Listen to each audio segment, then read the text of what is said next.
Sang-ayon ako at tama ang argumento ni Senador Rodante Marcolita. Ang nakasulat lang po doon ay South China Sea.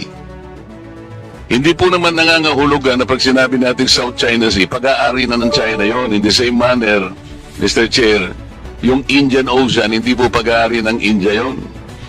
Yung Gulf of Mexico, Mr. Chair, hindi rin pag-aari ng Mexico.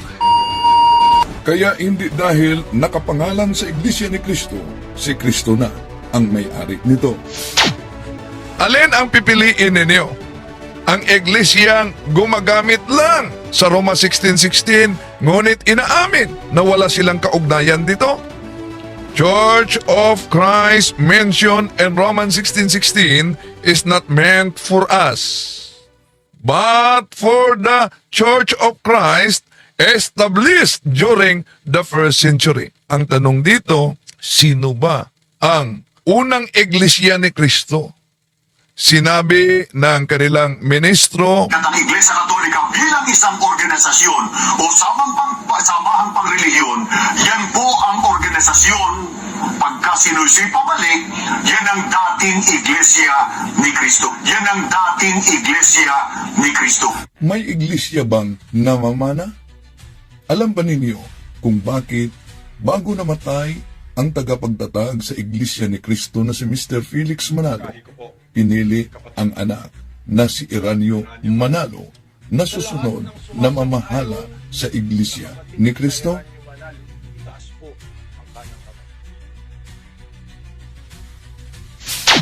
Pagkatapos ang anak naman ni Eranio na si Eduardo at ngayon inihanda ang anak ni Eduardo na si Angelo. Dahil ba ito'y iglesia sa pamilyang Manalo? May pinagbatayan sila mula mismo sa lumang tipan at ito daw ang dahilan kung bakit ang anak ang susunod na kahalili. Ay ang paghalili ni King Solomon sa pagiging leader o hari ng Israel pagkamatay ni Haring David na kanyang ama. Natatandaan niyo po ba? Totoo ba ito? Sapat na ba ang pagdala sa pangalan na Iglesia ni Cristo ay totoo na iglesia? Tara, pag-usapan natin ito. At alam nyo ba mga kapatid na kahit sa kanilang Pasugo Magazine, inaamin na ang Church of Christ na lumitaw sa Pilipinas walang kaugnayan sa Iglesia ni Cristo sa Roma 16:16. Ito ang mabasa natin. Pasugo, Marso, Abril, 1981 sa pahina 3. Church of Christ mentioned in Romans 16:16 is not meant for us, but for the Church of Christ established during the first century. Kitams?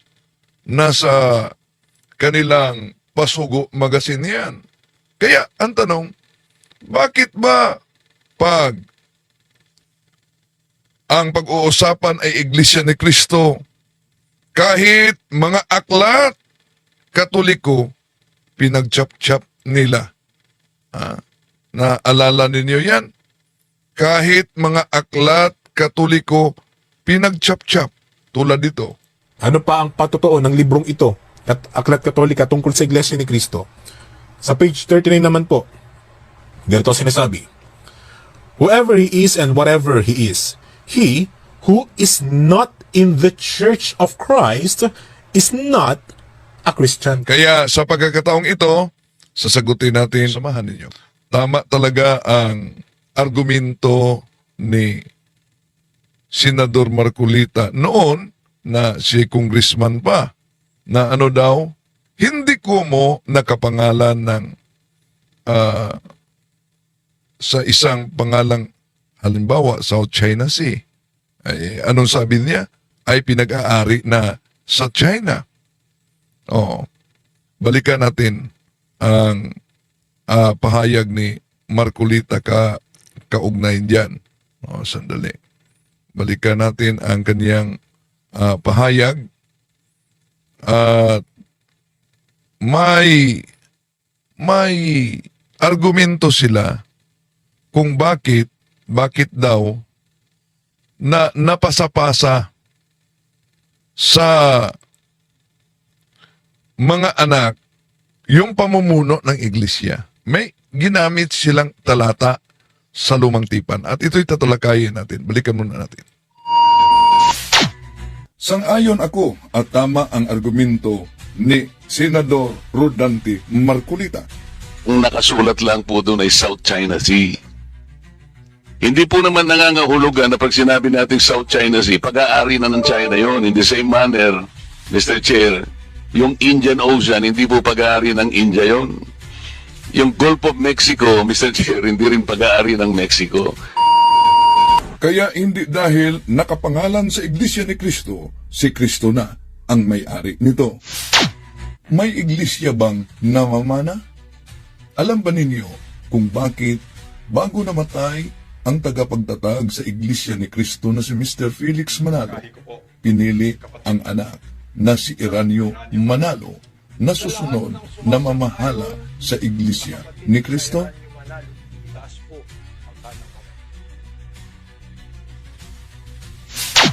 Pagkatapos ang anak naman ni Eranio na si Eduardo at ngayon inihanda ang anak ni Eduardo na si Angelo. Dahil ba ito'y iglesia sa pamilyang Manalo? May pinagbatayan sila mula mismo sa lumang tipan at ito daw ang dahilan kung bakit ang anak ang susunod na kahalili. Ay ang paghalili ni King Solomon sa pagiging leader o hari ng Israel pagkamatay ni Haring David na kanyang ama. Natatandaan niyo po ba? Totoo ba ito? Sapat na ba ang pagdala sa pangalan na Iglesia ni Cristo ay totoo na iglesia? Tara, pag-usapan natin ito. Sila mismo ang nagpahayag nito. Wala silang kaugnayan sa Church of Christ na binanggit sa Roma 16:16. Pero nagtaka tayo kung wala silang kaugnayan sa Church of Christ na binanggit sa Roma 16:16, ang tanong, ba't ginagamit palagi na kami po ang tinutukoy ayon sa Roma 16:16? Balikan natin ang kanilang Pasugo Magazine kung ano ang mabasa sa pahina 6 ng kanilang pampleto. Sa makatuwid, alinmang iglesia na hindi tinatawag sa pangalang Iglesia ni Cristo ay hindi siyang iglesyang kay Kristo. Hindi nangangahulugang sapat nang tawagin lamang na Iglesia ni Kristo ang iglesia upang ito ay kilalaning tunay na kay Kristo. Tama. No? Di mo ba? Kaya malinaw na ginagamit lang nila ang salitang Iglesia ni Kristo. Ngayon, inaamin po ba maging ng mga tagapagturong Katoliko na napakasamang kalagayan pagka ang tao'y nasa labas ng Iglesia ni Cristo? Pakinggan ninyo ang patotoo ng isang sumulat ng aklat. Ang babasahin namin ay The Spirit of Catholicism. Ang sumulat po ay si Carl Adam. Sa page 192 sa wikang Pilipino ko na po babasahin. Totoong may iisang Iglesia ni Cristo lamang. Ito lamang ang iisang katawan ni Kristo. At kung wala ito, ay walang kaligtasan. Na walang kaligtasan sa labas ng iglesia. Hindi po naman ito pahayag. Binasa lang po natin ang nakasulat sa aklat na ito. Uulitin natin ang sinabi ng sumulat ng aklat. Ang sabi niya rito, totoong may iisang iglesia ni Kristo lamang. Alinsunod pa sa kanya, ito lamang ang iisang katawan ni Kristo. Ito, pansinin po ninyo. Kung wala ang wika ito, ang tinutukoy niya wala sa iisang tunay na iglesia, ang sabi niya, walang kaligtasan sa labas ng iglesia. Bakit po natin ito tinatanggap? Hindi ba't yun din ang pinatunayan ng mga apostol? Ibinatay lang po niya sa Biblia yung sinabi niya. Na pagka ang tao ay hiwalay o nasa labas ng tunay na iglesia, wala pong kaligtasan. Kaya mga kaibigan, kahit po nagre-relihiyon, kahit gaano ka-devoted o kadiboto sa kanyang relihiyon, kahit gaanong pagsisikap ng tao sa kanyang isinasagawang paglilingkod, na di umano'y ipinatutungkol niya sa Panginoon Diyos, pero kung wala po sa loob ng tunay na iglesia, yan po ay pinatutunayan maging ng mga parang Katoliko, at yan po ay nakabatay po sa pagtuturo ng Biblia, walang kaligtasan sa labas ng tunay na iglesia. Grabe naman talaga ito. Pati Iglesia Katolika, dinadawit niya sa kanyang propaganda, no? Ayon po sa kanya, Pinatutunayan ng Aklat Katoliko na ang nasa loob lamang ng Iglesia ni Cristo ang maliligtas. Gumamit pa siya ng referensya, The Spirit of Catholicism ni Carl Adam, page 192. Ayan, nakikita nyo sa screen. So, ang tanong, totoo ba ang pahayag niyang ito, mga kababayan? Susuriin natin yan. Totoo bang ang iglesia na tinutukoy ng aklat ay ang iglesia na kanyang kinaaaniban? Babalikan natin yung aklat, ano? The Spirit of Catholicism ni Dr. Carl Adam. Sa ating kopya, yung 1931 edition, sa page 175. At nakikita nyo po yan sa screen, ano? Yung ang nakalagay. Pero kasi iba siguro yung edition na ginamit nila ng aklat at yung sa atin. So yung sa atin, yung medyo malapit doon sa kanilang kinote, mga kababayan. Ayan, nakikita nyo sa screen. Base po sa ating nakita dito, mga kababayan, ang nag-iisang Church of Christ sa aklat na ito ay siya ring nag-iisang body of Christ. Kasi sabi, true, there is only one Church of Christ.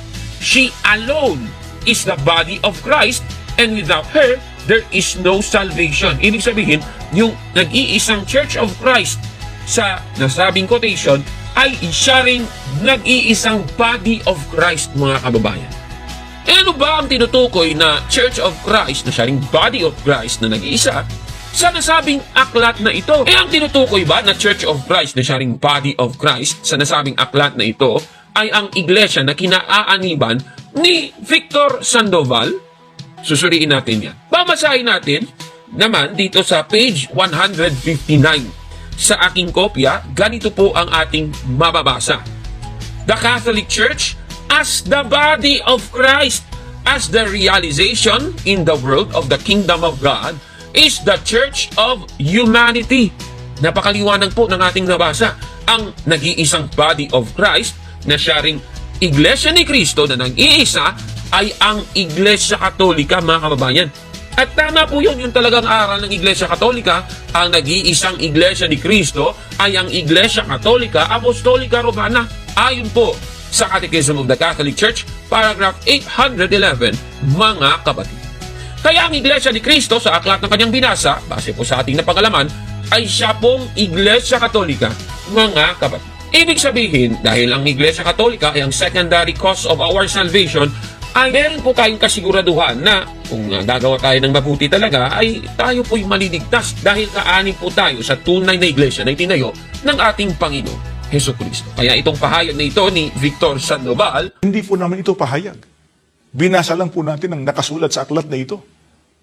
Uulitin natin ang sinabi ng sumulat ng aklat. Ang sabi niya rito, totoong may iisang iglesia ni Kristo lamang. Alinsunod pa sa kanya, ito lamang ang iisang katawan ni Kristo. Ito, pasinin po ninyo. Kung wala ang wika ito, ang tinutukoy niya wala sa iisang tunay na iglesia, ang sabi niya, walang kaligtasan sa labas ng iglesia. busted yan! Mali po yan, mga kapatid. Ano na naman ba ang kanyang mga magiging hirit para sabihin sila lamang ang ililigtas ng Diyos? O eto, panoorin natin.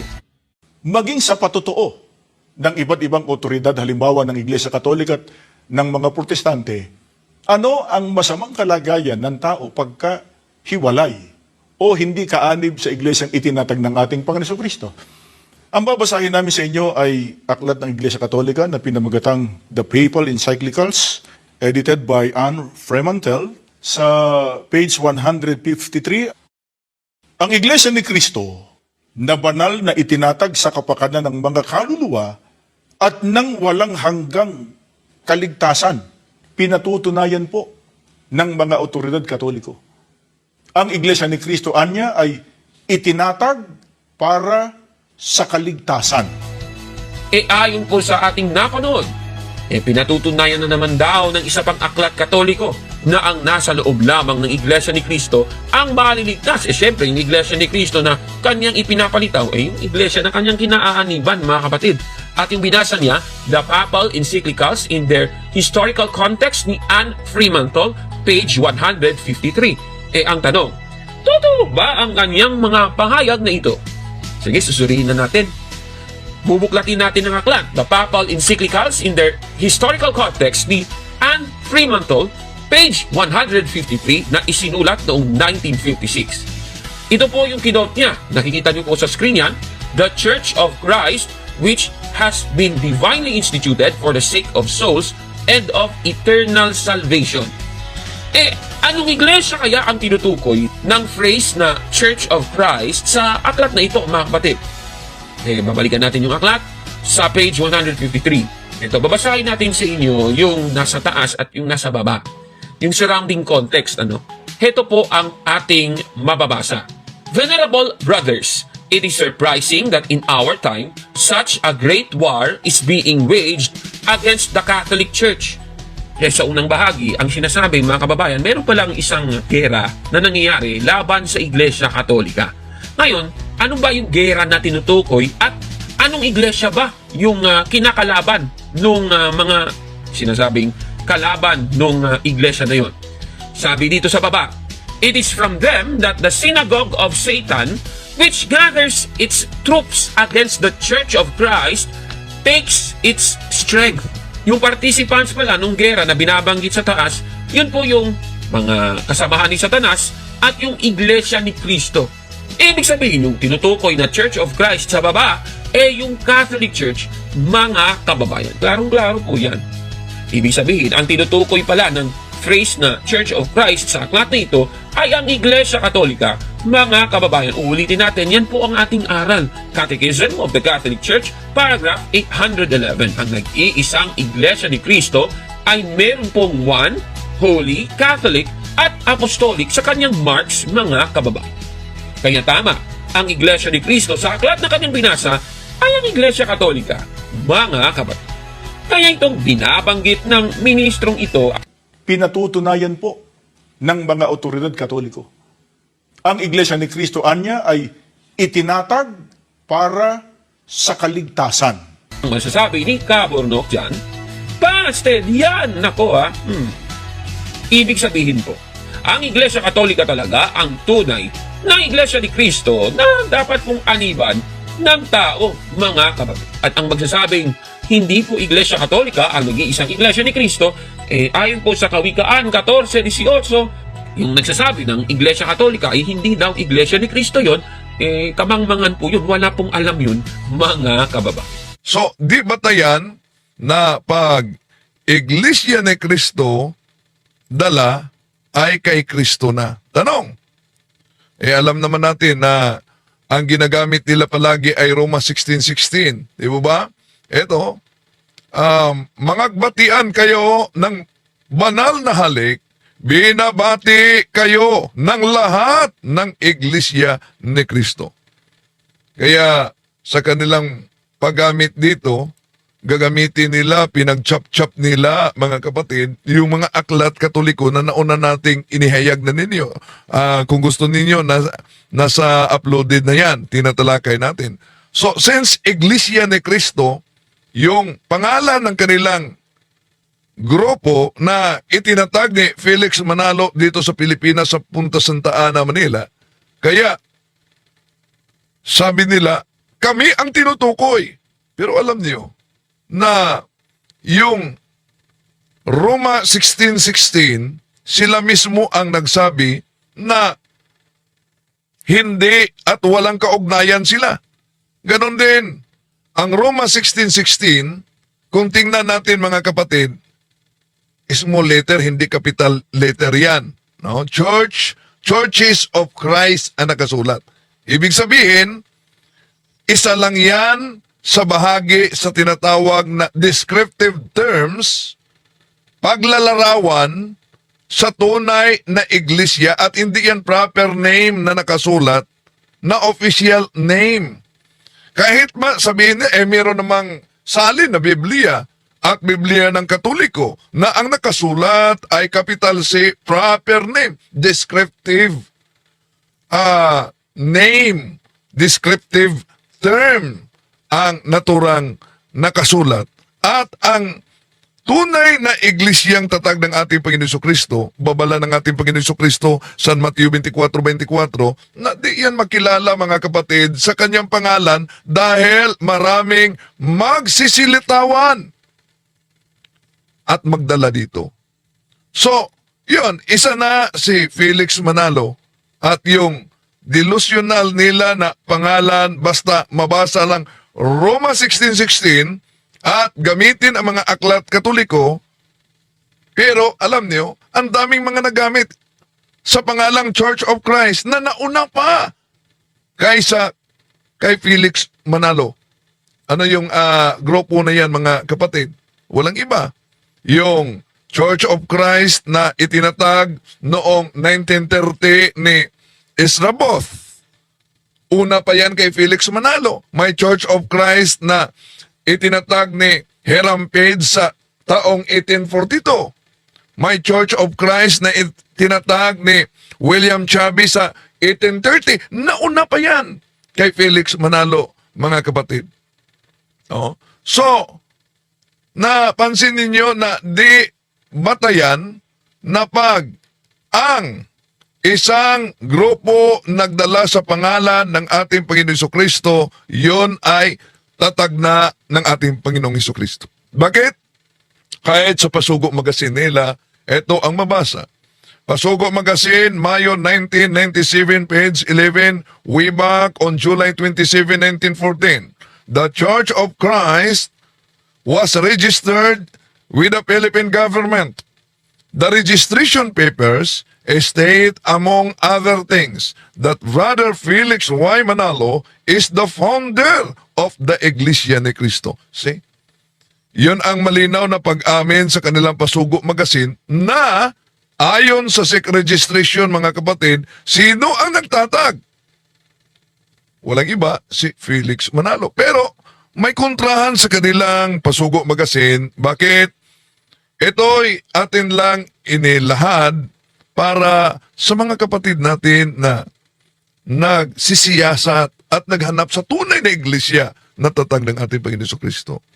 Sabi ng kanilang mga Pasugo Magazine, ilan, alam nyo, sinabi na di naman namin kinikilala na si Felix Manalo ang nagtatag o founder. Pero, excuse me, may Pasugo Magazine kayong nakasulat na ang may akda ay si Mary F. Ruiz noong 1997 sa pahina 16 na ang sabi, after the death of Brother Felix Y. Manalo, the organization has attained greater levels of glory, integrity, and prosperity under Brother Eduardo Manalo. O say, diyan makita ninyo, mga kapatid, na after the death daw. Okay, sandali muna. May acknowledge natin dito, no? Tulad ng mga gusali, kayo'y itinayo sa pundasyon, sabi ni Leon Maria Laversa, inilagay sa mga apostol at mga propeta. At ang batong patukaran ay si Kristo. Episo 20:30. So, Chiruli Ruakin, Bro Windel, sugo si ka Felix Manalo kasi siya ang nangaral sa Iglesia ni Cristo. Ba't mo kinokontra ang Iglesia ni Cristo? Kayo ba ang kinikilalang sugo? O na, claim lang yan ni Felix Manalo na sugo siya sa daw. At sinagot na natin yan ang pagiging sugo daw ni Felix Manalo. Sinagot na natin yan. Meron tayong kasagutan diyan. Pwede makita ninyo. So, una, kung tingnan natin, ang Pasugo Magazine ninyo ang nagsabing wala kayong kaugnayan sa Roma 16:16. Ito, walang kaugnayan. At ano ba, dahil nabasa natin na nakarehistro kayo sa Securities and Exchange Commission, alam nyo ba kung matutulan ba nila na sino ang tunay na iglesia? Tingnan nyo ang Pasugo Magazine ninyo na ang may akda ay si Phil John Fuentes. Sa Marso-Abril 1986, page 4, I have nothing against the fact that the Catholic Church, which exists to this day, could be traced back from the first century. O see, Di pala niya matutulan na ang simbahang Katoliko ngayon ay siyang Iglesia ni Kristo mula pa nung unang siglo. Ministro ninyo mismo nagsabi niyan. Mali po ang pagkaunawa nitong si Talibong. At ang Iglesia Katolika bilang isang organisasyon o samahang pangrelihiyon, yan po ang organisasyon pagka sinusi pabalik, yan ang dating Iglesia ni Kristo. Yan ang dating Iglesia ni Kristo. Yan ang dating Iglesia ni Kristo. Hindi po totoo yan. Mali po ang pagkaunawa nitong si Talibong. Talaga pong ang Iglesia Katolika Apostolika Romana, talaga pong sa pasimula, yan ang Iglesia ni Kristo. O see?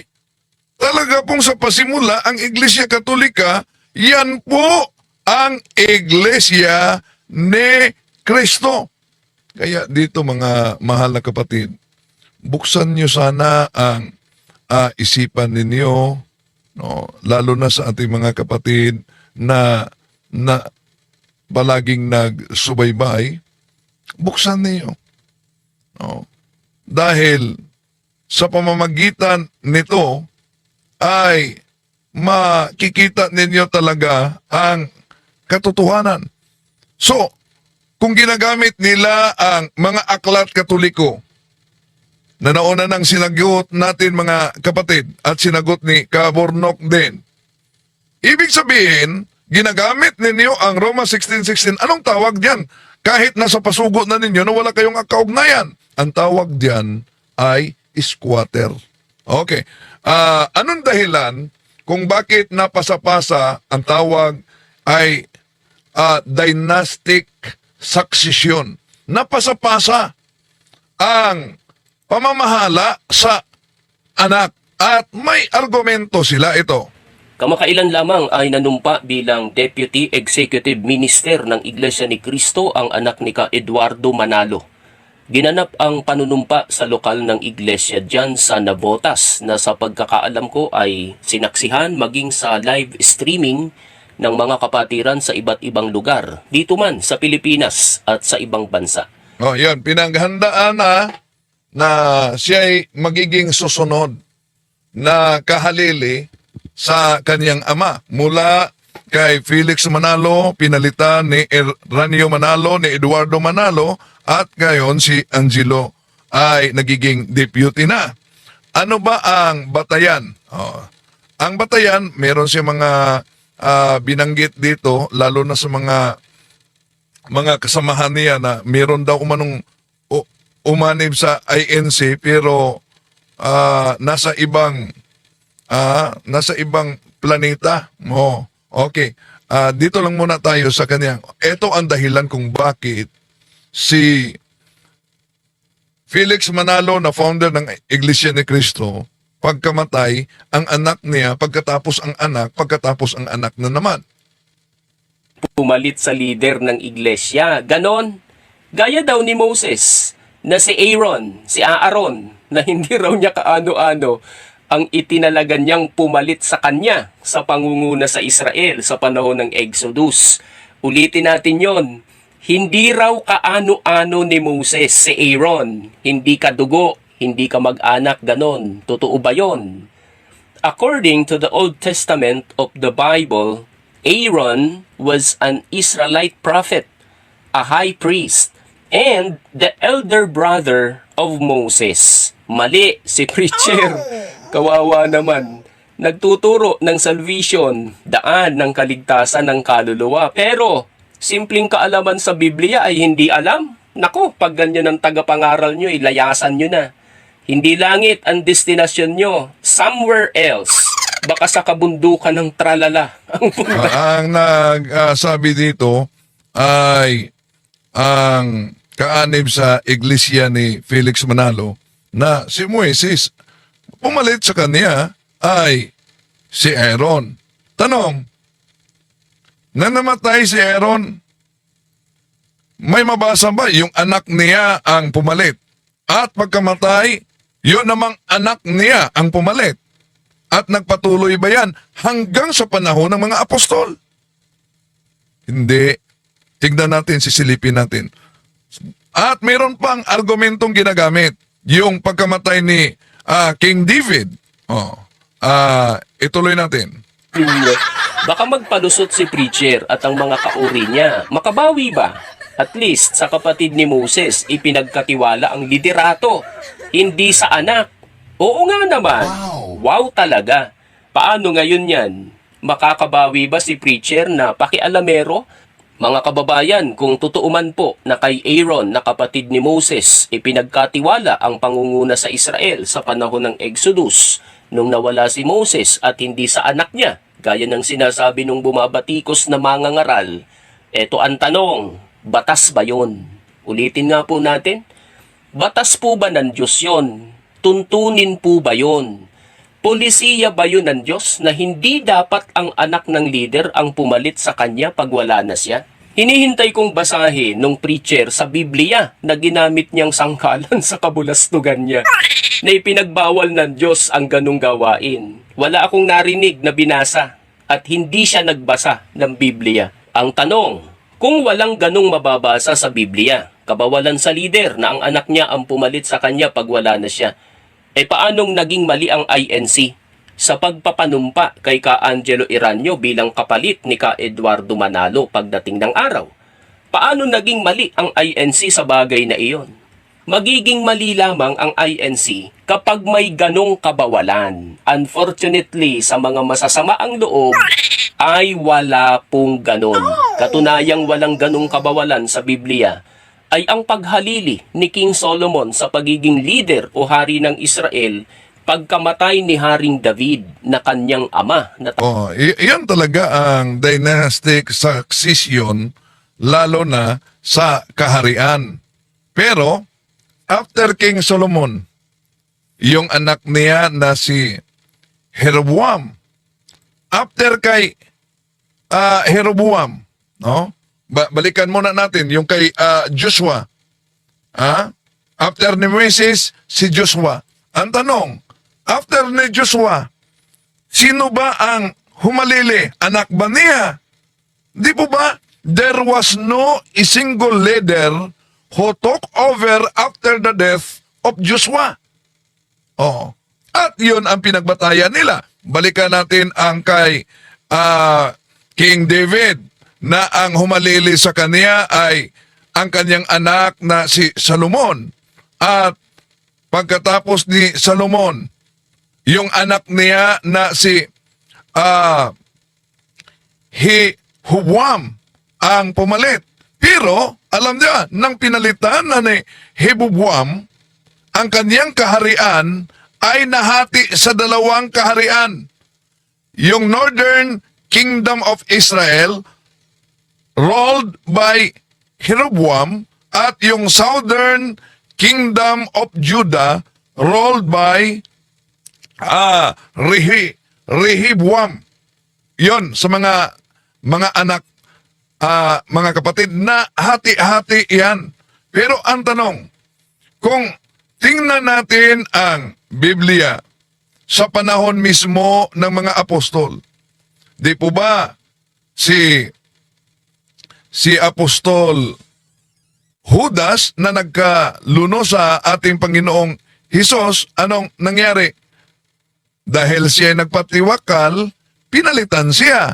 Ang tanong, kung ang argumento ng mga INC ay tulad sa panahon ni Moses at tulad sa panahon ni Propeta David, nangyari ba ito sa iglesia?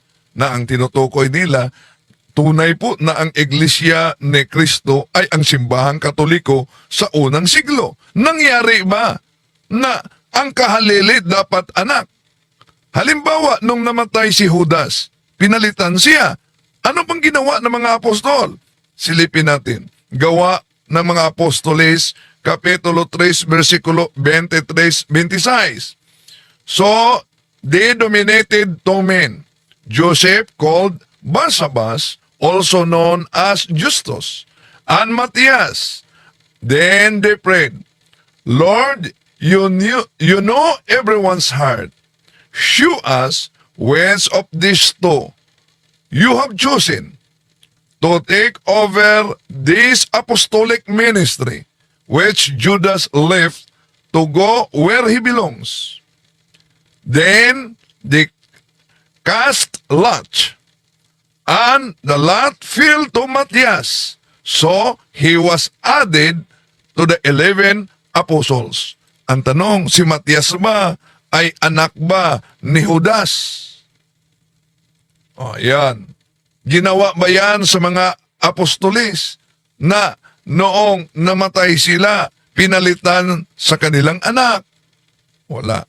Kaya mga mahal na kapatid, kung malinaw sa kanilang pasugo kahit sa kanilang rehistrasyon, Quilos Fundadores de esta Asociación son Felix Manalo, that the founders of this organization are Felix Manalo. So, alin ang pipiliin ninyo?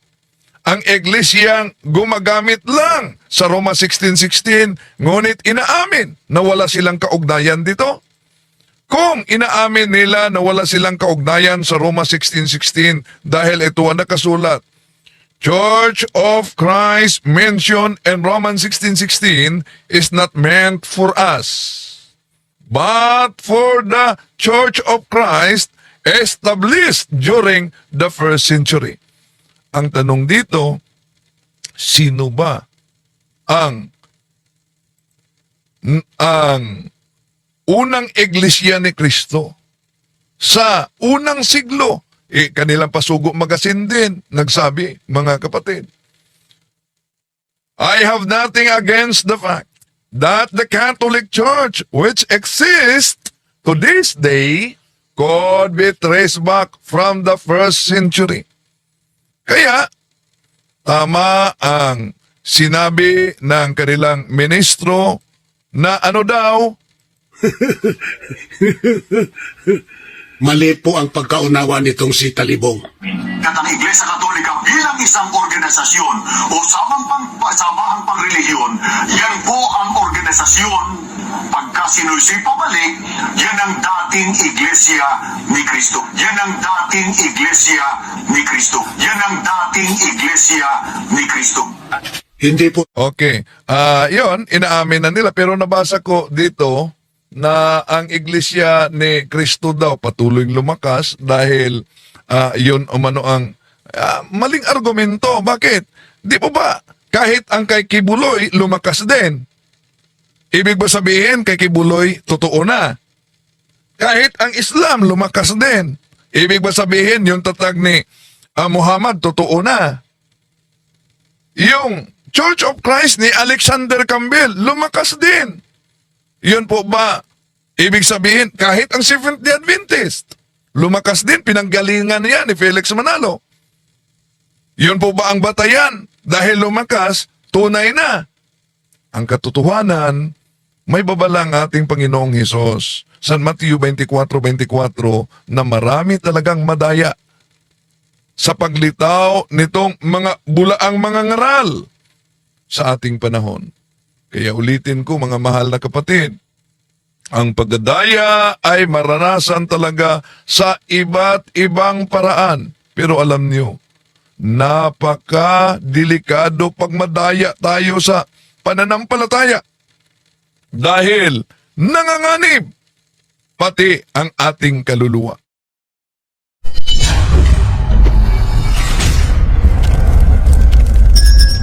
Kapatid, kindly follow the Facebook page and YouTube channel Mr. 721 Catholic po. Marami tayong matutunan na mga magandang bagay. God bless.